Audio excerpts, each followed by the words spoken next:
Coke Zero, baby. Dude, you and New Mexico Drew will get along about a lot of different reasons. I feel like you guys are friends, even though you've exchanged like 2 messages. 100%. I almost badmouthed Coke Zero in the house the other day and almost got kicked out. I was about to be banned. It's a cult, dude. It's not. It's a lifestyle. It's a religious experience, to be honest.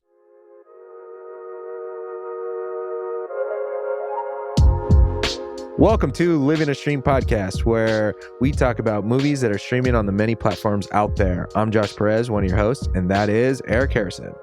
I am Eric Harrison. What's happening, man? How you doing, man? Let's good, Josh. We're all wondering. What do you mean? Every other week you're usually sick on the episodes, and so this week we want to know: is he or is he not? What? There's a game that I was trying to reference, like a talk show host. No, dude. So everybody knows I'm not drunk. I'm drinking Diet Coke, a Coke Zero. I was trying to think of a name of like this game show. Is he or is he not? But anyways, Josh, are you sick today? That is a loaded question. What? Yes or no? I want to say yes. Dude, okay, this is the problem. I'm like perpetually sick. I'm just always sick. Something happens. I had ramen yesterday, and there may or may not, I said rice noodles, which made it feel like it wasn't really ramen. It was like a pho ramen hybrid, but it was very tasty. But also, I sent you a picture. I don't know what was in that thing. And I kind of gamble sometimes where I'm like, I'm going to order this. I'm going to say rice noodles, and I'm going to assume it's gluten-free. Anyways, I had a migraine. I thought I was dying. Are you trying to blame your sickness on someone else, Josh? It's you. It's my body. No, I 100% agree. My autoimmune system is as good as a Walmart dumpster, dude. It's just destroying my life. I can't function. Who knows what's in here? I don't even know if it's doing its job, dude. But I'm not blaming it on the cook, chef? On the chef. I'm saying that I'm blaming it on me. I'm being a little lenient here. So I may have eaten gluten, and it maybe is the word exasperated. Might have enhanced my sickness because I had a migraine. I thought I was dying. Shout out to Sarah Warland for teaching you new words, dude. Good job. That was we did hang out in the past couple of weeks. So that's Here comes the cough. Don't make me laugh. Oh my God. It's deep in here, dude. Okay, so last week you guys may have heard some technical difficulties. I want you to know that we've assessed all of our equipment and it was not on our end. So check your headphones, check your wires. New Mexico Drew, check your car audio player. And don't blame us. Josh works very hard to ensure that our equipment is top notch. You know, I do it. I send Eric a new cord every week, and then he forgets that I send him new equipment, and then he blames somebody for. Yeah, I told Kelly, I was like, "Babe, did you order this cord? We don't have this kind of phone." And she's like, "No, I didn't order a cord." And I was like, "Weird." She does all the Amazon ordering. Like, I don't have it on my phone. I was like, "Well, did we like what is going on?" I guess I'm confessing that it was our fault last week by admitting that you sent me a cord. Oh, I do it every week though. So you just admitted it. Oh, shit. Just kidding. It should sound nice, sweet, and smooth tonight. We had somebody last week ask me for your Venmo, Josh. What? No, they didn't. Stop it. You better. They did, and I sent it to him. You better deny it. No. That's so funny. What are people out there doing? Thank you though for supporting the show. Whoever you are, supporting in this way of succumbing to Eric's racketeering ways. But no, it's this episode started super chaotic. Other than you almost being sick, how are you? What's been going on? Any full days? Actually, okay. I'm gonna segue into still it's full day, full thing, but also I'll get into my life in a minute. But in regards to supporting the show, rate, liking, subscribing, giving us 5-star ratings and reviews. We've seen some come through, and they've honestly made my heart very happy. But this one in particular, we did get a written review, a rating, 5-star, yes, and a review on Apple Podcasts. Shout out Halcon 5280 or 5280 or 5280, however you say that one. But Halcon 5280 wrote, using the Jimmy V 1993 ESPY Speech rubric, this show is a full listen. The conversations that Josh and Eric have are easy to follow, in-depth, and have a familiarity that will inspire you to call up those old friends you had late night conversations with when you were younger. This is definitely worth the listen to anyone who's curious about what to watch next on whatever streaming service they might have or sharing. Dude, this literally was so kind. Like, I just thought it was using the rubric that we took or borrowed or used from Uno TV. Reverso card. Uno reversed us, dude. But no, honestly though, it was really cool because I feel like, honestly, part of our conversations, I know we go on tangents and go in all the different ways, but similarly, one of my favorite things about actually going to movie theaters with people is then talking about life in the movie and interweaving those stories in the parking lot outside. So the fact that someone was like, hey, these are like the conversations that we're having where it's inspiring someone to call up the old friend to have those late night conversations, it just really hit home. And so I just appreciated that. So that was a good day when I discovered that we had this sweet review. Yeah, shout out Hawkeye 5280. Instead of sending $5, you sent us I lost my train of thought. I was trying to get real clever. Anyways, thank you so much, Hawkeye 5280. How it meant a lot. Halcon. What? HALCON. Oh. Not Hawkeye. Jeremy Renner's not out here just dropping us reviews. Oh my god. Anyways, okay, so tell us. My life. Yeah, dude, let's see. Life's just been crazy, dude. It's been I mean, other than being sick all the time, which has been devastating and not fun. I did watch Eric and I talked about earlier. This was so Valentine's Day was last week or whenever that was, a week ago. I don't really do anything on Valentine's Day, but this year they put Ghost Story. I'd never seen it. Came out in 2017. Casey Affleck, Rooney Mara. This might sound depressing because the movie is kind of depressing. It's about grief, loss, moving on. Someone dies and walks around as a ghost that looks like, a bed sheet with some holes for the eyes, right? And so they re-released it in theaters. And I was like, I'm going to go watch it by myself with a bunch of other people, maybe who might be on a date, which might be an interesting date to watch that on Valentine's Day, or they might be there by themselves. But I didn't expect to love this movie. And maybe it's because, watching in theaters, big screen, more importantly, the music. The music was so good. Like the score, the original song. There's a song that Casey Affleck, his character C, or I think they just or at least in the credits, it just said C. He wrote a song and he plays it for Rooney Mara, his wife, and they flashback it from after he died. And anyways, that whole song, I think it's was it I've got overwhelmed. I get overwhelmed. Yeah. I don't know what it was. It just pierced right through into my soul, dude. The music, the sound, and this movie should have been corny. Like, it feels like it should be corny. It's like someone just walking around as a ghost that can interact with people, but also they can't be seen and they can do whatever they want. But it was a lot of staring. It was just a lot of the ghost staring, Rooney Mara eating pie, just long shots. And I don't know why it was just so good. So anyways, that was actually, I was like kind of in this, I don't know, weird, like afterwards, I was like, I think I really loved it, but also so depressing. But maybe that's why it just made me feel a whole ton. So I don't know. It was a good Valentine's Day. What's crazy about all of this is that I told Josh to watch this 7 years ago when it came out. And that's why he didn't expect to love it. Okay? Like, he's trying to be all sentimental and he just like, oh, this great A24. Nope. Eric. Whoa.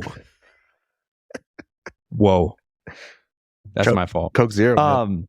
Eric recommends it. He's not sure he'll love it. And what do you know? Boom. Roasted. Just like we had this conversation a few months ago about horror. You're enjoying horror a little more now. What do you know? You're welcome, Josh. But no, that is a fantastic movie. It's short too. It's like an hour 20. Yeah, it's not that long. And it's a quick one. Yeah. And aren't you happy that I finally just actually watched it? Yeah. Yeah. Absolutely. It was a good one, dude. It was a really good one. But yeah, I don't know. Life's just been, kind of up and down. It's moving fast. Dude, we're already halfway, 3/4 of the way through February, which is blowing my mind. Disgusting. Yeah, dude. Yeah. What about you? How's life been for you? It's been good, man. It's been good. this weekend, Kelly and I went out to Taos. Just left the kids with my parents, had a sleepover, had some fun, and we went up, hiked to some hot springs. We had a really good time. Taos is awesome. Here's the thing that's crushing is in the plaza and a lot of those small businesses, I felt really bad window shopping there because the owner who put their life's work into this business is in there chatting me up, and like I can't afford some of the stuff they're selling because some of the stuff in Taos is expensive. But it feels like I'm crushing their dreams. Like you browse in the mall, it's no big deal. When I'm browsing the store that you put your blood, sweat, and tears into, I'm like, I can't give you $200 for a belt. I want to, but I can't. And so anyways, that was an interesting experience. There's obviously plenty of small businesses in Albuquerque, but in the plaza there and the done shops are great. Anyways, we went to a pizza spot. There's only a few restaurants open in Taos after a certain time, especially on a Sunday night. One of the nights we were there. We went to a pizza spot, little hole in the wall. It's like a little brewery, some pizza. Seemed like a great spot. People loved it. Locals recommended it. We waited almost 3 hours for our food. And I never complained.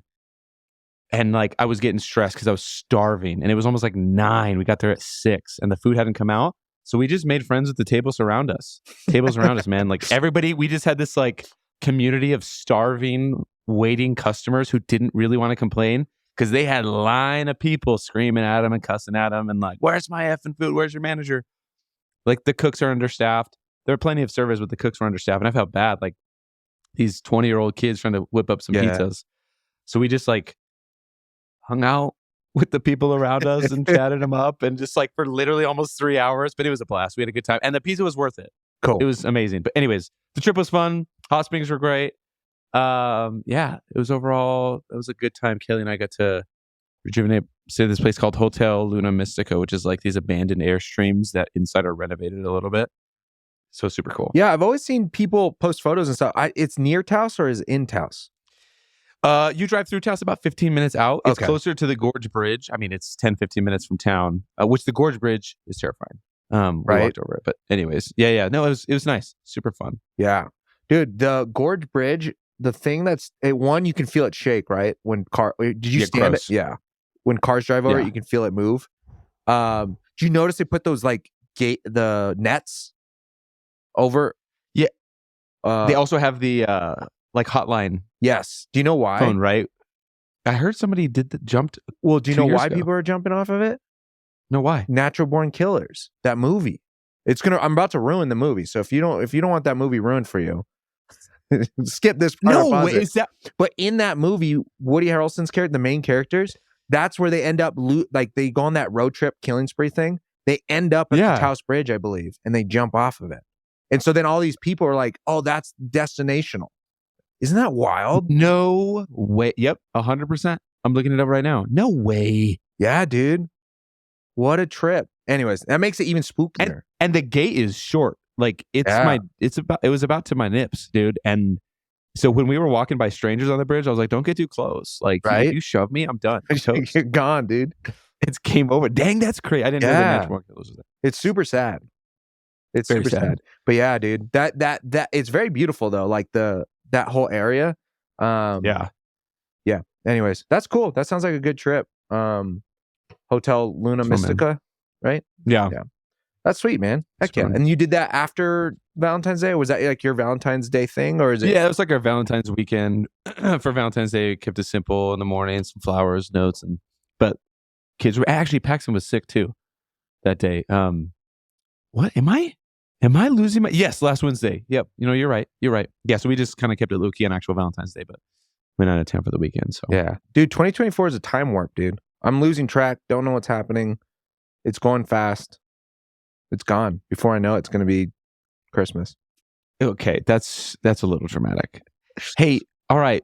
Are we doing holdovers today? Let's do holdovers. Yes. Should we jump into it? Let's get into it, dude. So yeah, if you're new here or if this is a familiar listen, we always use the Jimmy V 1993 rubric where we discuss how these movies that we watched on different streaming platforms hold us in thought. Did they make us laugh and did they make us cry, whether tears of joy or happiness? And today, yes, we are talking about Holdovers, which is streaming on the very popular Peacock streaming service. And that their description reads, forced to spend Christmas break at his prep school, a curmudgeonly instructor develops an unlikely bond with a troubled student and the head cook. It received a 97% on Rotten Tomatoes and a 91% from the audience. It is starring many people, but the main three people here are Paul Giamatti as Paul, Divine Joy Randolph as Mary Lamb, and Dominic Sessa as Mr. Tully, Angus Tully. And let's see, it's directed by Alexander Payne, who did Sideways, if you're familiar with that, with Paul Giamatti. That was a good watch. The other notable ones are The Descendants, Nebraska. He's been nominated for some directing, but the awards he's won are actually for writing awards, which for interesting. Holdovers, he did not write. It was David Hemmingson, who apparently, I didn't know much about this writer, but he's done a lot of TV writing. He's written episodes, single episodes, multiple episodes for different TV shows, including How I Met Your Mother, American Dad, The Traffic Light, The Deep End, Blackish, Uncle Buck are some of his filmography. But yeah, dude, am I missing anything here? I put it in Letterboxd. Shout out Letterboxd. Everybody jump on. I put it in my review there. It is okay. So a lot of times these movies will say, "Oh, it's this actor, actress. It's their debut. It's their debut film." And you'll go to their IMDb. It's their first feature film. Dominic Sessa, Angus Tully. It's literally the only thing he's credited for on IMDb. Like it is his. He wasn't in a music video. He wasn't in a short film. Like this is it. And so I am blown away by that. He was amazing in the movie. Because a lot of times you'll see that, right? Like, oh, they had some short film experience, they had some music video experience, maybe some TV work when they were kids. Like this guy just raw dogged it. And so reading some articles about how Paul Giamatti helped him through it and kind of taught him some stuff. He was amazing. You watched this in theaters, right? Initially? No, actually. Oh, you didn't? I didn't. You did? Well, because it was in theaters and it wasn't on streaming. But my first watch, was because all three of us, all the adults in this household wanted to watch it. And so instead of going to the theaters with the kiddos, we rented and watched it at home. Interesting. Okay, I thought you'd seen it in theaters. Yeah. And I had heard about it, but never paid it any mind. And then Peacock popped up and I said, let's just throw it on. And it was there was a specific scene that caught my eye on Twitter. It was the scene in the kitchen when it was just I forget her name. Oh, yeah. So Mary, Paul, and Angus were in the kitchen. I don't know if it was breakfast. And Angus tells Paul, Giamatti's character, his name is Paul too. Anyways, sorry. I just did the math. But when he's like, I know you could sit around and read books all day, but I'm losing my damn mind. Yeah. And he turns around. That scene was like just circulating on social media. People were praising him for it being his first film. And so I kept seeing it. I was like, I'm just going to pull the trigger. And sure enough, man, it was just 100% a full watch, right? Like, fantastic movie. Yeah. So you watched it because you saw bits and pieces. Not anybody was. I don't think I even told you about it. Did I? No, you never mentioned it. Yeah. And I know there was some critical acclaim around it. Yeah. But specifically, people praising Dominic Sessa's role and just that single clip. Yeah. Of him in the kitchen with them. And I saw that 2 or 3 times, maybe like TikTok or Instagram or Twitter. And I was like, let me see what this is all about. And just, that was it. Yeah. Yeah, dude. It was such a sleeper. But I got a text message from some friends, Sarah and Isaac went and watched it. And they said that it was such a surprising, like heartfelt, wholesome, warm movie that might be their yearly tradition, like Christmas movie. And oh, wow. And it was intriguing. So I was like, oh, I have to watch this. And so, yeah, watching it, dude, it's so good. And like you were mentioning about Dominic Sessa, I read somewhere that he was found in a boarding school, like to your point of him not ever acting, and he just got this role, which is mind blowing. And people are saying like, yeah, he deserves some awards. And I think he got nominated at some of the other award ceremonies, not necessarily like Golden Globes or the Oscars or the BAFTAs and stuff, but dude, did you ever want to like go away for school, like boarding school or like, cause did you do public school, right? You didn't for half. So I was homeschooled and then I did public school for high school. Okay. Did you ever want to did you ever watch movies like that where you're like, oh, that would be fun? No, and I have one friend who did, and he was extremely wealthy, came from a lot of money. Okay. And so that was really my only experience with it. To me, it was like this assumption that extremely wealthy people go to boarding school. So it was never something that was like, oh, that would be so fun if I did it. Because I also, went to summer camp throughout my youth, different, if it was church camp or young life camp or something in middle school. So that to me, that was like, oh, that's what we do. And then really, really wealthy people go off to boarding school, right? Yeah. Like it never registered as anything else. Yeah. No, that Did you? Was that something that you? Not really. No, that's the thing. It's such a foreign world. Like I think that's what's so cool about this movie is that boarding school is so foreign. Like you're saying, like I think to be able to afford to send your child elsewhere, wherever you're located in the world, to like go to the school specifically to have a great education, they're gonna live there. Even just finding out the term holdovers, I thought that was pretty fun. That they're holding over the Christmas break and they have to stay there because they're not going back for various reasons. And Dominic Sessa, Angus Tolley's parents, right? Or stepdad and mom. Yeah. They're like vacationing, going on a honeymoon. So like even that was just, that whole thing is very foreign to me. It's very different, right? Like Christmas time, holiday, winter break was family. Even when I was in elementary school, we used to road trip to Artesia from California to Artesia, New Mexico. And so to say like, hey, we're going to leave you and you're going to fend for your own. So wild. That's just, it's just different, right? It's a different experience. But that being said though, I think despite the setting of boarding school, Northeast, it's like somewhere in Massachusetts, that whole context being completely different for us Southwest dudes here. There were so many elements that were so relatable, like the cranky teacher that nobody liked. Did you have one of those in high school where it's like everyone like didn't like, or they were really harsh, or they gave bad grades, but then either you or you knew someone who was like defended them, like they're like, no, we're friends? Because by the end of the movie, so this movie, right, it's a cranky teacher. He's getting punished by the school, the principal, because they're making him stay and to watch these kids over break. And then the wealthy kids, one of the wealthy kids that stays, there's like 5 of them, and one of them's dad like brings a helicopter and takes all the kids to go skiing except for Angus Tolley, Dominic Sessa's character. So anyways, the 3 of them, Paul, the teacher, Mr. Tolley, and then the cook, Mary Lamb, end up like at first there's a lot of tension, but then they become like really, really, really close, like family almost, right? Family like.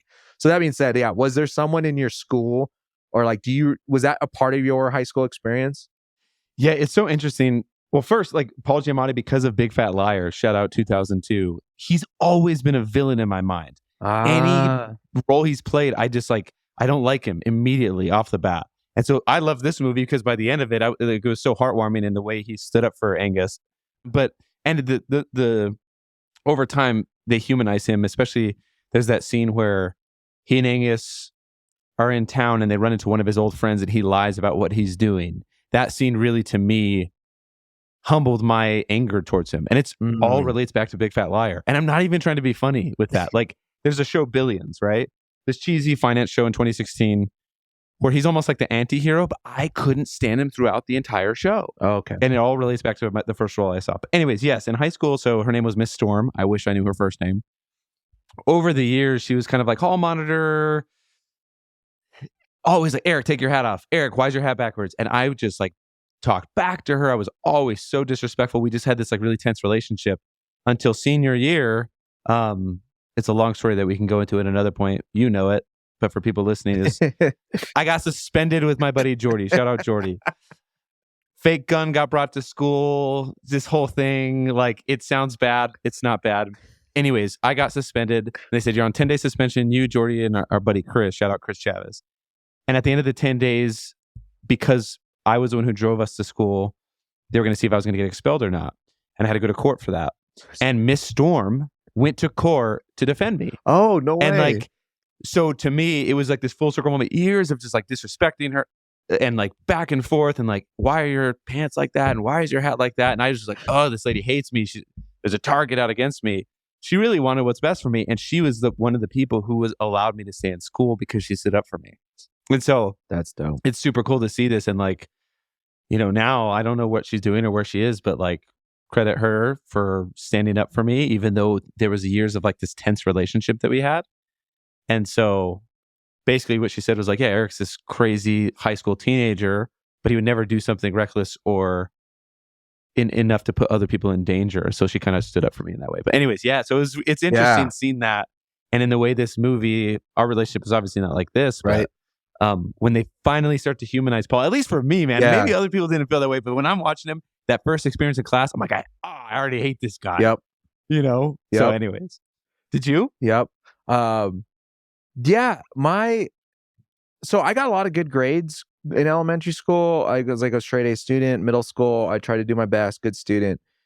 And freshman year, similar. And then my sophomore year, dude, I took honors English, and I heard about Mr. Romero and his honors English class and how difficult it is. And it was my first it was like, I think I had probably gotten a B or B pluses before, but it was my first anything lower than a B, and I got a D in his first semester, dude.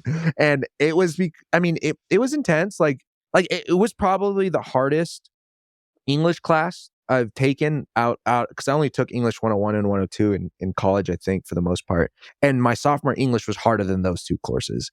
And same, I was like, why are you making us read like difficult books, write difficult essays? But we were shitheads too. Like, for sure. Me, yeah, the people in that class, dude. And like, back before AirPods, you had corded headphones, and you couldn't wear headphones in class, right? And they would get upset. So we used to put them like in our sweatshirt, like the wire, right? You'd run it through to make sure, it stays in, but we'd put them on. And then, because we knew Mr. Romero would be like, give me the headphones. And we would just get old headphones and cut them. And so they weren't connected to anything. And I don't know why we just thought to piss him off. Yes. And we would wear them, and he's like, give me the headphones. We'd be like, haha, and we give it to him, and they're like, not listening to anything. We're like, what is wrong? Anyways, so that was like that class. And yeah, it was difficult. We thought he was just a hard teacher for the hard sake, right? And just being mean, giving us hard homework and making us fail. I was like, I don't get D's. Why am I getting a D? And then I got a C the next quarter. And anyways, it was a whole thing. Yeah, we were not good students. But then I had him in mock trial the following year, and I was like, Mr. Romero's cool. Like, just learning, like, he's down to earth, or like there was a different approach, or maybe it's because we went through kind of similar to this movie. You go through some hardships, you have that tension, you go back and forth, you butt some heads, and you bond in a way. And it was really cool because he was a really good mock trial. He was a really good teacher in general. He was a great person. He really inspired and encouraged us. And now, dude, he's on billboards, dude. He's a lawyer. He went to law school, and now he's defending or prosecuting. Dude, he was my mock trial teacher. What? Too. No way. Yeah, in my sophomore year, 100%. That's incredible. I was thinking as you're saying that, I'm like, I don't remember his first name, but I saw him at Paxton's karate class a year ago. His son or daughter went there, and I was like, "Did you teach at Volcano Vista?" He's like, "Yeah." That's wild, man. Nuts. Yeah, he was, dude. I just had mock trial, but dude, I can't imagine an English AP or honors class. Heck, got my ass kicked, dude. That's so wild. I remember, Cibola High School, right? Like split, and some students went to Volcano Vista for their first class, and I forgot teachers did too. Like some teachers went. That's so crazy. Yeah, because Ms. Guzman was my high school teacher, and so she went over to Volcano Vista. So, anyways, how funny, that's man. nuts. We had the same teacher, but anyways, but I agree, dude. Like, I think that having those elements that, like, in the movie where you're button heads, the humanizing of a teacher too, right? The just like in real life, like, you're like, these are people, like, they're not just out to get me. And then seeing how they develop that story where you learn about Paul wanting just to, like, you start seeing into his life where he also wants to belong, or he's also had a lot to like show, where he was trying to make a name for himself, right? To live up. Yep. And somehow, dude, they did such a good job of all these stories, dude, like where you find out he didn't actually get his PhD, and he got kicked out, and he's getting a chance at this at Barton, preparatory school to teach because the principal's an old student of his, or whatever. And how yeah, he just, and the dating thing, right? Where he's like, no, I like being Oh single. I'm yeah. drawn to the aesthetic, but it's because he has that condition where he can, I don't forget, he can't process a certain chemical or certain, Yeah, and it was like a fish smell, right? yeah, and just what that would do to someone's, person, and what's just their confidence and their being. Dude, how heartbroken did that mess you up at that party? So he gets invited to a Christmas Eve party by a teacher, and they're at the party, and he thinks that the teacher might be coming on to him, and so he like gets all dressed up, he sprays himself with like air freshener, and it leads up to like them having this intimate conversation, and then someone walks through the door and she says, oh, I'll be right back, and she goes and kisses some dude. That was brutal. Especially because Angus, like from Angus's perspective, when he's hitting it off with the niece, was it? Yeah, the niece. The niece, and then Paul is so angry with him, and they leave, and it's like, oh, that's where Paul's anger comes from. But like Angus can't see that, right? Paul's anger is coming from probably jealousy, or like he's crushed because he was expecting something similar that night, and now it bothers him.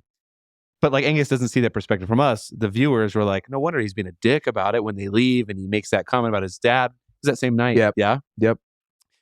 But it's like that anger is coming from a place of like, he had hope for maybe the first time in a while to have something kind of romantic. That gets crushed. It's like, now I'm going to be a dick to people around me. And not excusing that behavior necessarily, but like everybody's reaction and anger and emotions come from their own personal lived experiences. But especially as kids, man, especially in high school, we can't see that. And so like thinking back to teachers we had, or the way our parents reacted to certain things, or were strict on certain things, or things we maybe thought they were overreacting. But it's like that's their lived experience telling them whether good or bad, right or wrong, right, reasonable or not. And so like that scene was funny, man, because I'm like, oh, you get kind of heated for him too. Like he was ready to roll, and then she's got to love her. Yep. Yeah, dude. And how relatable, like exactly what you said, it's so relatable in that it drew instantly, because I know that feeling, right? Like either personally or through other people in high school, where, you spend fifth period with someone, and you start having these conversations, and you're like, oh, I think we're getting close, and they think they like me. And then you go into, C Hall one day, and they're kissing someone, and you're like, oh, they were just being nice, or they were just my friend, but the miscommunication, or like the what is it called? You're picking up things that aren't being put down, kind of thing. Yeah, the cues. Yeah, exactly. Right? Miscues. And that is such a good high school experience. So I think they did a good job of interweaving that into Paul's story, while like you're saying, simultaneously showing that in Angus, Mr. Tully's story, right? Where they're so different, but yet they're kind of the same, right? And they have the same desire to like want to be able, they want to be loved, they want to belong somewhere. And yeah, dude, they take you on that journey, dude. I was gonna say when he lied to his friend, like they both had to lie. They lied in the hospital, and then he lied to his friend about what he was doing, and then Angus picks up on that immediately and goes along with it. Yep. Like, oh, tell him about the book and this and that, because he, in that age, more than any other time in your life, you fake things a lot, and people do it throughout their lives, but especially at that age group, you're like, I'm more than what I am. You feel like you have to like be something that maybe you're not. So Angus knows that right away, recognizes that. It's like, yeah, I'll chip in. Like that's part of life. And like that was another one of those moments where like, yeah, they're the same, different levels of it, but they're the same in the sense of like, maybe I'm inadequate, so I'm going to lie. It's like, and Angus just jumps right in. He's like, hell yeah, like I got your back, kind of thing. Right. So, and he leads him, eggs it on even more than probably necessary. When he's like, yeah, tell him about your book. What do you call him, uncle? Yeah, uncle. Tell him about your book, like trying to get him caught up, but like still having his back, So yeah, dude, the whole entre nous, right? Is that what he said? This whole trip's entre nous, which means like you're not talking about it or whatever. Yeah, between us. Yeah, dude, and the book, right? Even the book he talks about writing a monograph, and that's kind of where that leads into that lie, right? Because there's an earlier scene where Mary Lamb and Paul and Angus are hanging out watching that Newlywed show, and Paul talks about a monograph, and someone goes, "What's a monograph?" It's like a shorter version of a book, and I forget, but one of those characters says, "Why don't you write a full book?" And I think this kind of sets up, right? It gave him the information to Angus to then help him with the lie, right? Tell him about your book and what you're writing in Ancient Civilization later in the movie. But I think in that scene early on where he initially mentions about writing a monograph, that sets up kind of a glimpse into their world, or Paul's worldview, or how maybe he sees himself, or the way he thinks about his work or what he's capable of. And because he says, I forget, one of them says, why don't you write a full book? And he goes, I don't know if I have a full book in me. And then Mary Lamb says, man, you can't even dream a whole dream, can you? And wow, that, like, selling yourself short. Like, do you struggle? Have you struggled? Like, has that been a part of your life too, of like different areas of feeling like you can only dream a half dream, or you only have half a dream, or selling yourself short? Because when I heard that, I was like, damn, that's so good. It sets up the theme, right? About why he's lying about these things, right? Because he only has half a dream, where he's lying about how he's landing on his feet and he's teaching in all these fellowships and all these other schools and universities, and not mentioning he teaches at Barton Preparatory School. And Angus is standing right there listening to him to lie. And that's when he calls him out and is like, why are you lying? And I think that there's something about like expectations, or maybe wanting to, like you feel like you need to have this full life, but you sell yourself short, like you're not possible, like saying like, I don't have a full book in me. I feel like that's a very high school thing too, right? Like, I think in high school, whether it's you selling yourself short, or people like, because the parents, right? They're the parents of Angus Tolley. Angus, like, if I get kicked out of this school, I have to go to military school. And I feel like that's selling your son short, right? And I think, yeah, Paul at the end of it fights for him. He's like, hey, he's a bright kid. Is he brilliant? I don't know. He's still like kind of knocking him down a little bit. He's like, but he's a smart kid, and don't sell him short. Not to say military school is selling people short who do go to military school. But my point is that people treating it that way, right? Because in the context of wealth, in the context of education, because there is this conversation around how some students, right? Because it was around Vietnam, some students didn't have to go to war because they had the privilege of going to college. And so that's what I mean by like, quote unquote, selling yourself short. Because some people were saying like, you're either going to get drafted and go to war, or if they see you as quote unquote like more valuable because of your intellect, then you don't have to, go to war. You don't have to serve in that way, right? So I don't know. That just hit me, I guess, is my point of that. Is it hit me of like, wait, can I dream a whole dream? Like, where is it that I feel like I only have half a book when I should be shooting for a full book, right? And we've talked about this before too. Like, when did that stop in our brains? Because I think there was a point in all of our lives where we had that.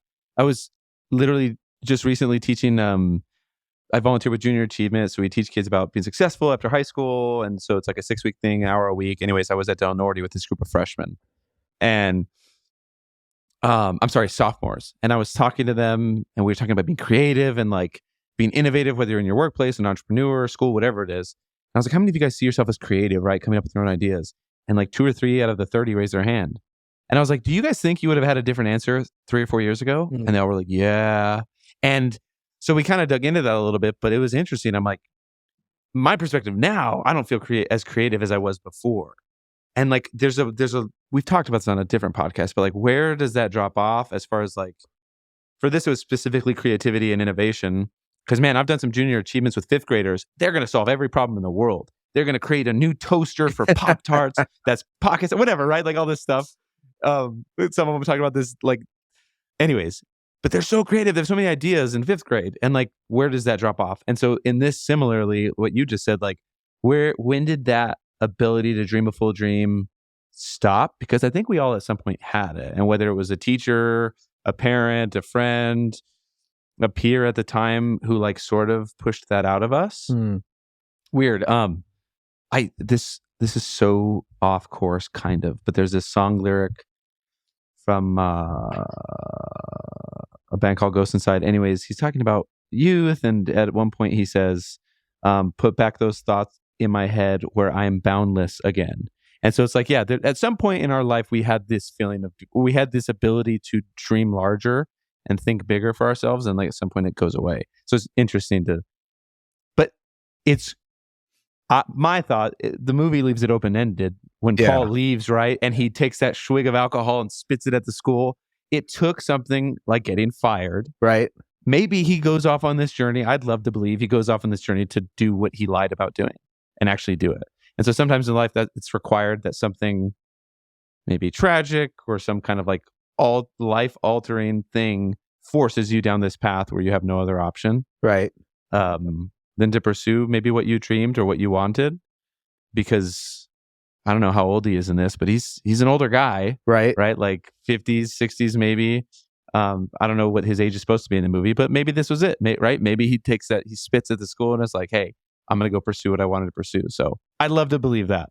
Right. There wasn't anything after the credits or anything, unless I missed that. But yeah, that's the hope, right? Is maybe this life-altering thing like being fired from this safe position that he held for many years forces him down the path to become what he lied that he was to his friend.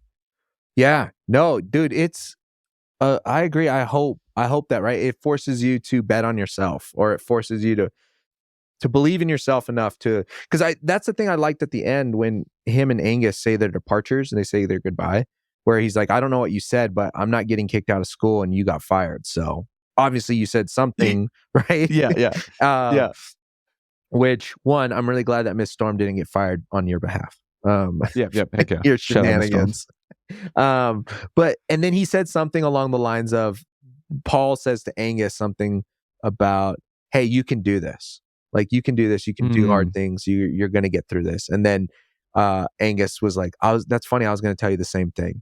And it just reminded me that how I feel now, like as a 32-year-old, like where I'm like, am I getting older? Like, do things change? Like, there's not so much, like, I think sometimes just being like, yeah, I need that encouragement too. I don't just need to, and I'm not that old. Well, I mean, to some, maybe I'm old, but I'm not that old. And, you know, it's all, age is just relative. But my point is that I think it's really cool for me or for people who are older to tell younger people, hey, you can do this. Like, life's, it's going to be hard and it's going to be tough, but you can do this. And at the same time, realizing I need to hear that too. And I can say it to myself, or other people, even younger people saying it to me, is something I think that's needed for a lot of people, because I don't know, this idea of we need to have it all together and we need to be brave and courageous on our own. And just seeing that, that Paul needed to hear that, I think, in a lot of ways from Angus. Yeah, I forgot about that at the end when he said that. He's like, I was going to say the same thing to you. And it's like, regardless of the point in your life that you're at, you need to, whether you tell it to yourself or you hear it from somebody else. And it's said to you a lot when you're younger, I think. And that people forget that you might still need to hear that, regardless of the stage of life when you become a teenager. And I think a hard time too, what a lot of older generations do, or just even older peers will do, is just talk negatively about certain things. If you say you want to be an entrepreneur, you say you want to open up this kind of business, or you want to get married, or you don't want to get married, you have these different things, they'll always revert to the negative of like, oh, careful with this, careful with that. Well, don't do this, because of their own lived experience, which is fair to them. If they've tried something, didn't work out for them. But like, to me, that's never been helpful. Oh my, I cannot, that's one thing I cannot stand. Especially like when Kelly and I got married, it was a lot of like, oh, well, listen, it's here and this many years in, here's what'll happen. I'm like, what is that? What are you trying to do for me? And not that you always have to be like overly optimistic and like toxically optimistic about things. Yeah. I don't know. I think that's helpful because it's just encouragement. And so again, I think there's obviously like a balance and there's realism behind some of it, but I feel like people get a little too carried away with that. Right. Well, look out for this and this and this, instead of just like, hey, you can figure it out. Like you'll make it. You'll make it through. Or you know, it's going to be tough, but not just it's going to be tough. Right. Because I think that's where a lot of people leave it. Yeah, and I that's a good point. I think the culture in the United States, or at least my lived experience of that, has been some kind of like, we almost are too obsessed with this idea of certainty, where we have to be certain and we're going to die on that hill. So these old, like you're saying, these older generations of saying that, hey, this is in a few years, this is going to happen. I am certain this is going to happen. Therefore, I'm telling you these things. But in reality, I think, at least, I'm like, they're different contexts, right? Each decade is a different context. Like, we are evolving as people, but so is the world. Like, technology and culture and things and all the things that make up society are changing too. So every time we step a little bit of like few minutes into life, it's a new unknown space. So like I just think like I think it is helpful sometimes to say, hey, this is how we handled it, but not to be like certain that those things are guaranteed going to happen, right? Anyways, but something I did want to mention or talk about, you said earlier about the when they're in the kitchen at that party and Mary Lamb, they're all like, Mary Lamb's kind of having a breakdown because it's Christmas and she's Christmas Eve and she's thinking about her son and how her son died. Her son went to Barton. She took the job at Barton so that her son could get a free education at Barton.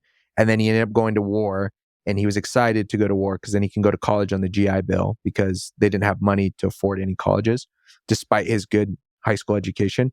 But he ended up dying in the war. And so Mary Lamb is very sad about it, and she's having a little breakdown. But when they're going outside, and about how you had mentioned earlier about like, you don't say that when Mary Lamb stands up. Like, you don't say that to a kid who's been left behind by his family. She says that to Paul. But something I thought that was really powerful about that scene, and you see it in other aspects of the movie or different parts of the movie, is that she was able to hold space for everyone's pain. It wasn't just her pain, because like she's out, like obviously she's having a hard time. She's breaking down. She's crying in the kitchen. They're walking outside. You can see she's got tears down her face. And then that incident happens, and she gets on Paul's case saying, "You don't say that. Like, what the hell's wrong with you? You don't say that to a kid." Yeah. She's hurting, but she also sees that Angus is hurting. And I just thought that was really cool, like a really powerful moment. That it wasn't like, hey, I'm hurting so you can't hurt, or I'm in pain so you can't have pain. But she was a great character in holding space for everyone's pain and to be human all at the same time without like negating each other. And I think one of the moments that made me think of that too is when Angus drops his pills, and it turns out he's taking some medication for depression. And then he goes into the bathroom, shuts the door, and then Paul pulls out his medicine bag, and he pulls out and he has the same exact medication. And it was one of those moments that I thought was cool, with like connecting of like, just because you're depressed doesn't mean I can't be depressed. And we're both in this life, and we're holding space for each other's, or having more understanding of why we show up the way we do, and what are we actually dealing with that is generally hidden, but being able to, the unseen pains and struggles that people have, and finding some kind of like common space that we can both exist in without saying like again, like, hey, I'm depressed so you can't be. And that's not true. And I think the movie portrays that. That's such a good point, because Paul happened upon the pills, right? Neither of them shared it. So it just, he stumbled upon it, recognized it, kind of had this smirk of like hilarious, and that was it. If that doesn't happen though, that's why it's important to a point, share and have like open conversations with people, so you do understand what they're going through. Because otherwise they would have gone about, they never would have had that connection had he not stumbled upon that. And so even though it wasn't verbalized, I think that is something that Paul carried with him. Like, okay, maybe I show the kid a little bit more grace. Like, we're going through something similar. But you really do bond with people when you do share what you're going through. But I guess I never recognized that with Mary. That is an awesome character trait that she displayed there, because and not a lot of people can have that. And again, true, if you're going through something painful, like especially what she went through, right, you're not really going to be blamed for displaying any kind of emotion or outburst. But yet she still is able to reel it in and have empathy on behalf of somebody else. And yeah, that's a great, I almost said notification. Great notification. Great notification that just popped up. No, that's a great thing to note there in that scene. I forgot about that. Yeah, when she was having that mini meltdown, talking about the song that her son liked. And again, other people were kind of like just taken aback by her reaction. But to me, it's fair to react however you want to react with something like that, right? When you've gone through something that tough. So yeah, man, so many things in this movie were just so, whether or not it was relatable to you, like it'll touch on any emotion that you feel or any lived experience that you might have. Like, this movie probably has that. Yeah. No, I think I agree, dude. It's so dense for that 2-hour movie, and it hits so many life things and life things that we deal with, and it was very impressive. Like, and it was funny and quirky in ways too. In a way that I just really the way that it's like, oh, we're up here, it's happy, fun. Now we're down here. Now it's sad. Now it's hilarious, and it's anger, high emotions, and then it's like super intense. Like when he was running around the halls and they were cussing at each other. Oh, I was laughing, dude. When they were when he's like finally breaking, he's like, "You're getting a suspension or something," and he's like, "What the hell? This is a suspension. I'm stuck with you." Yeah. When he ran into the gymnasium and jumped and hurt himself and dislocated his shoulder, dude, that's not at all where I expected any of that to go. And it was funny, even though, like it wasn't funny. Because obviously he's in pain and his arms hurt and they're panicking. But I found myself really laughing. But I think that, there's just so many, this movie's jam-packed with a lot of that, where you find yourself laughing, and then you find yourself feeling for the person and scared or nervous. Because, dude, what do you do as you take a kid to the hospital and their arm might be broken? I thought he was faking it at first too. Like, really? I was like, how long is this bit gonna go? I was like, all right, I need to drop that line of thinking. That's not what's happening here. But it took me a minute. Yeah. Well, the scream, That it was like his way to get out of right, the school. Well, because he jumped and he landed, and you don't really see anything, and it almost didn't seem that intense enough to really like shatter your arm the way that he was screaming. And it turns out he didn't shatter it; he dislocated it, which does sound painful. But yeah, it was just good in that way, dude. It felt like a hug, and even in the very honest like conversations where even Angus is like, "Hey, I'm meaning to ask about your eye," because he has is it a lazy eye? Glass eye? And because he has that glass eye, and he's like, "Which eye do I look at?" And he doesn't say anything. He doesn't tell him which one it is or whatever. And at the end, when he comes out after he's just stood up for Angus with the principal and the parents, and he kind of loses his shit in a good way and gets fired. He walks out, and instead of saying like, "Hey, I stood up for you," instead of saying "You're going to be fine," instead of saying anything else that's about the situation, he just looks at Angus and points and goes, "You should look at this eye." It made me both laugh and like tear and just joy and smile, but also sad all in that one moment. Because I was like, that dude's fired. He's connecting. It's a nice callback in the movie. The movie did such a good job of making you feel a whole ton in a literal like 5-second scene, and it happened over and over and over throughout the whole movie. That's right. I forgot he just ignored him when he asked that question in the car. Say anything. And I couldn't tell too. I think it was a mix of both, honestly. But if he was like trying to be sarcastic or truly asking, to me it was both. Like as a kid in that age, like you're sincerely wanting to know, but also trying to be a dick about it. And that's like that was wonderful. That's so funny. Yeah. So I don't know. It will be a movie. So I've watched it twice now. We watched it in December as like, Christmas. We watched a lot of Christmas movies in December.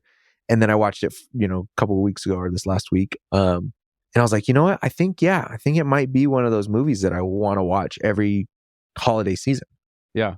100% a film. I forgot to when he stood up for him in the bar when he pissed off those other guys with the coin. Like that's where it started, right? He's like, he probably said something to piss you off, or like he probably said something sarcastic, right? And it's like, I love that kind of the relationship that they built, that he still, even like you said, to the end was like, is he a genius or whatever he said? Maybe not. But like regardless, he kept that tone towards him, but still cared for him, had empathy for him, and wished him all the best, obviously. But like seeing that relationship develop more and more through the bar scene, and like that was hilarious. Right. Yeah. And even though some of their bonding happened over half lies or like good lies, I guess, right? I don't know what you call them, but there was something authentic about that. There's something authentic that really drew. It's to say like, hey, you're not brilliant, but you are smart and you're a good kid. Like there's something that's like, it doesn't, being a genius is not going to make you better or worse, or being smarter or less. It was just like, hey, this is who you are and I accept you. There's something authentic about their friendship building in that. With all three of them. I thought Mary Lamb was honestly the most like the most honest and direct and authentic character, and then there's this level of authenticity that's built within the three of them. But I just there's something really really special about that whole friend group in when it comes to And when you think authenticity. about like what you were just saying, how they built their friendship in these tense times, in these moments of little lies, like most people that you really connected or bonded with didn't happen almost in like what I would say conventional friendship ways, right? Right. Something had to happen or some kind of situation, whether like you were friends with them and then you got put into a situation where you bonded because of something negative happening.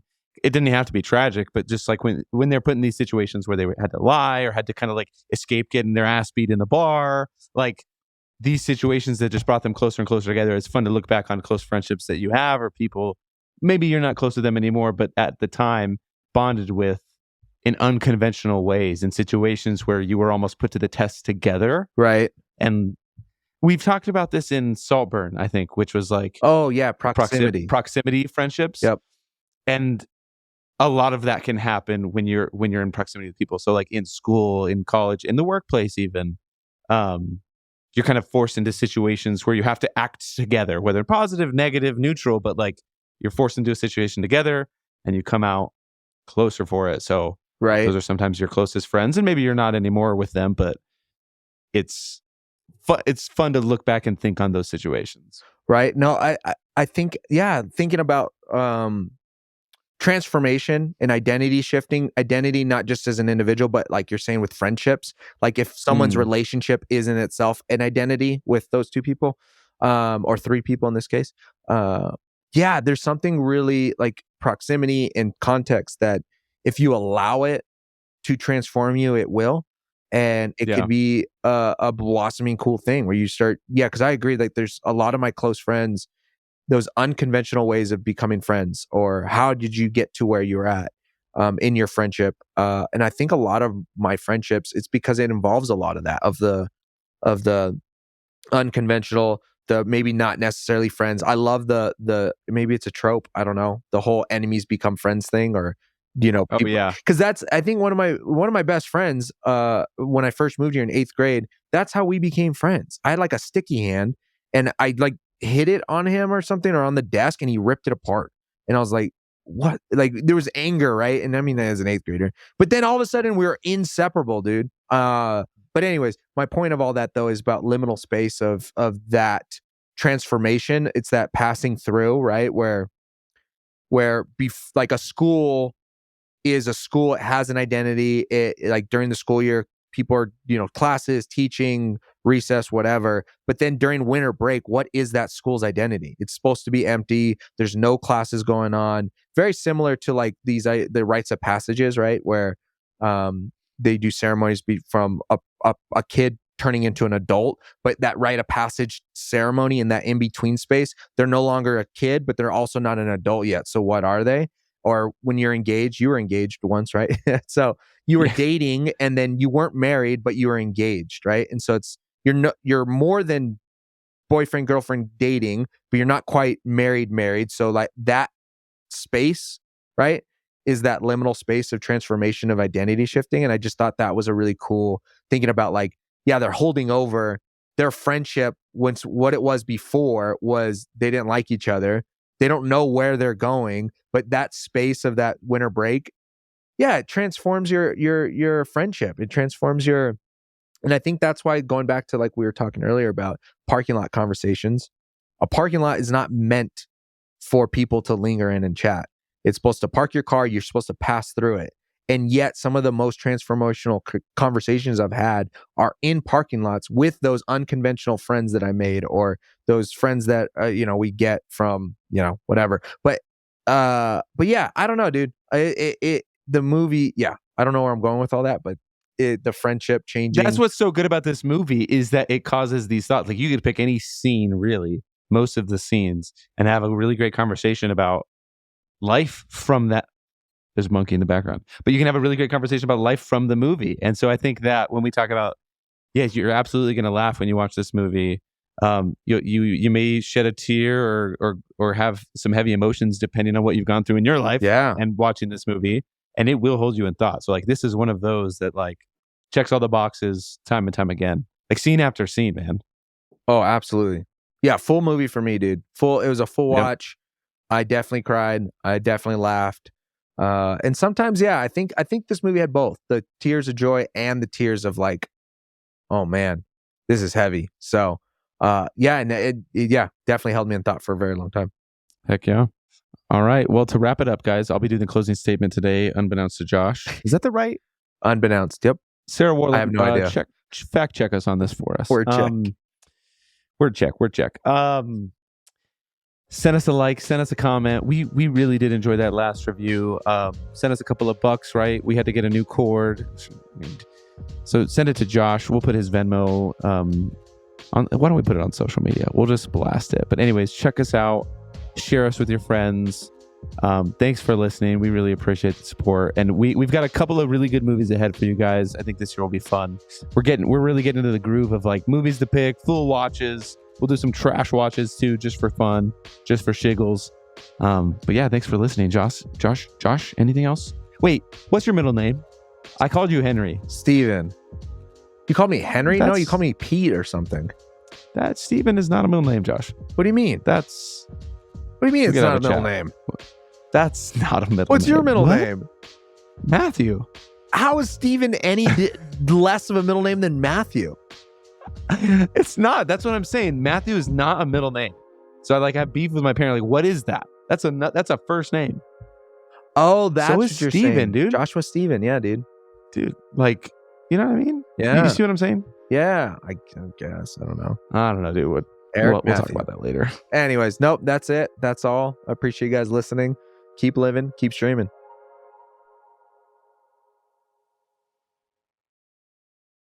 Think Steven is not a middle name. That's hilarious. I get what you're saying. You see what I'm saying? Yeah. It can be abbreviated. Okay, I got to jump off.